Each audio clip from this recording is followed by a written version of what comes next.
I want to get right to him. Joining us now is Kentucky Republican Senator Rand Paul. Hello, Senator. Hello, Steve. Good to be with you. Good to be with you again. Thank you very much. I want to get to yesterday's election results, but first, what you just heard, your fellow Senator John Cornyn from Texas at the hearings today with Kathleen Sebelius, asking her about the fact that, is it true that convicted felons can be these navigators because there's no criminal background checks on them, and they could be taking people's social security numbers and God knows what other information. And she said, yeah, it's true. I mean, could you imagine Amazon or a website or a business where if they told you in advance felons might be handling your information, you would never do it? It doesn't really lend a degree of confidence in your government, does it? No, it doesn't. I mean, so what's your reaction to that? Well, I think it's one among a host of problems. The other thing that I think is going to be amazing is we're talking about how many people are having their insurance canceled. It may well be that everyone with an individual policy is ultimately canceled. A huge percentage are being canceled because anybody whose insurance policy has changed since 2009 is canceled. But eventually, everybody's policy will change. So really, it eventually means nobody has an individual policy. Nobody gets to choose their doctor. Everybody in the individual market will be under 4 Obamacare plans, and those will be their only choices.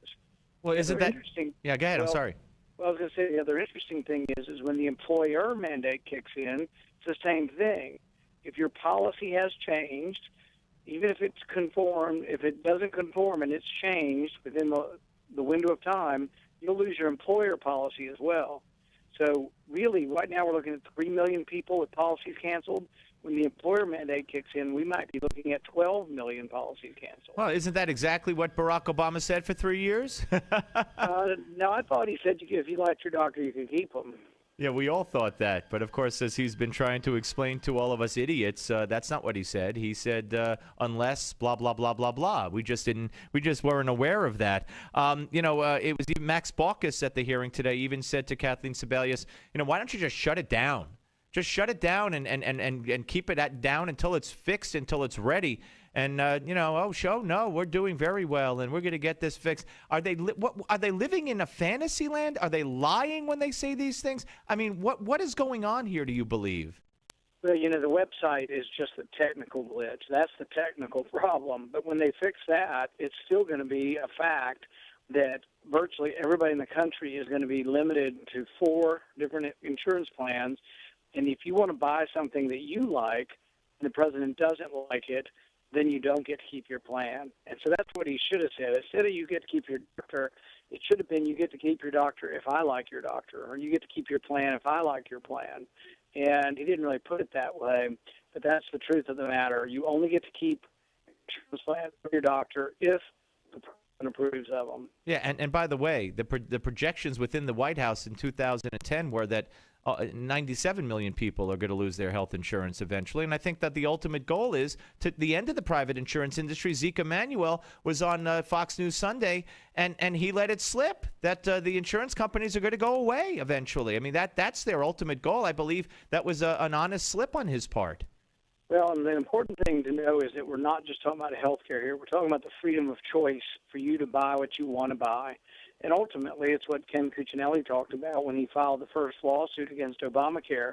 He said that if they can regulate you, or if they can call trade the absence of buying something, the absence of trade, if that is trade, there's nothing left in your life that couldn't be called or regulated under the Interstate Commerce Clause. Right. So we're talking to Senator Rand Paul here on the Steve Malzberg Show. Let me ask you about Ken Cuccinelli. The polls were 8-10 points. Obama felt so confident. He went there on Sunday, campaigned. The internal polls must have showed it was in the bag. And then, of course, the closeness of the race yesterday. Ken Cuccinelli tried to make it a referendum towards the end on Obamacare. The exit polls showed that the majority, 53%, were against Obamacare. So what happened, in your view, to Ken Cuccinelli? I think we lost. Oh boy. Okay. Hopefully he will be able to call back immediately, because I'd love to hear the answer to that question. And what happened to Ken Cuccinelli, I believe, is the Republican Party didn't get behind him. Governor Christie refused to campaign for him, according to here he comes. He's coming back in. Let's go back to Senator Paul. And do we have him? Okay.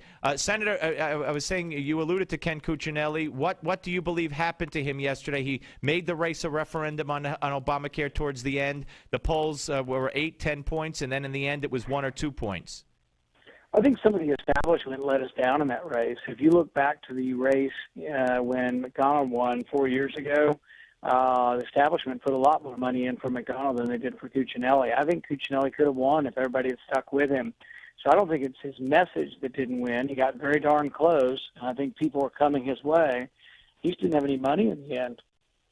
This came from pressure from some establishment Republicans who don't like conservatives.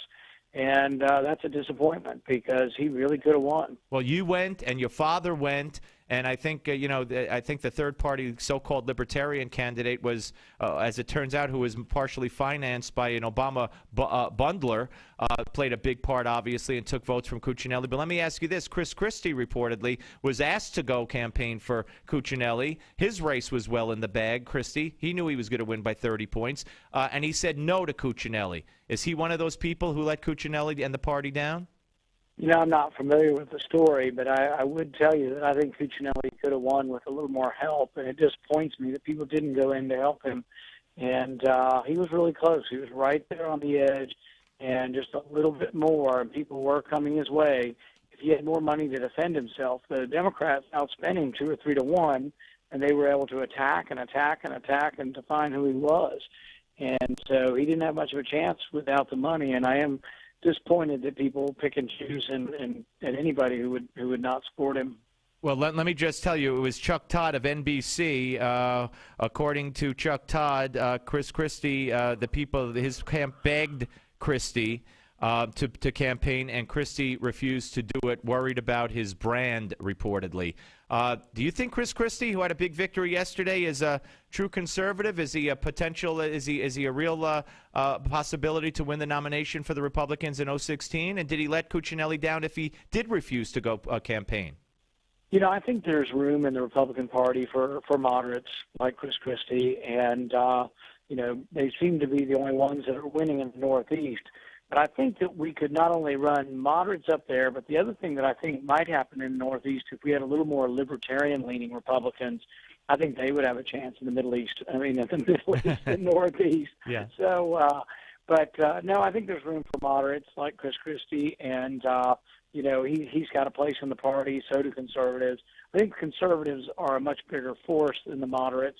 But it doesn't mean that we want to exclude moderates from our party. But do you view him as a potential threat to win the nomination in 2016 if he runs? You know, sometimes conservatives have divided their vote, and when they've done so, sometimes the moderate ends up winning.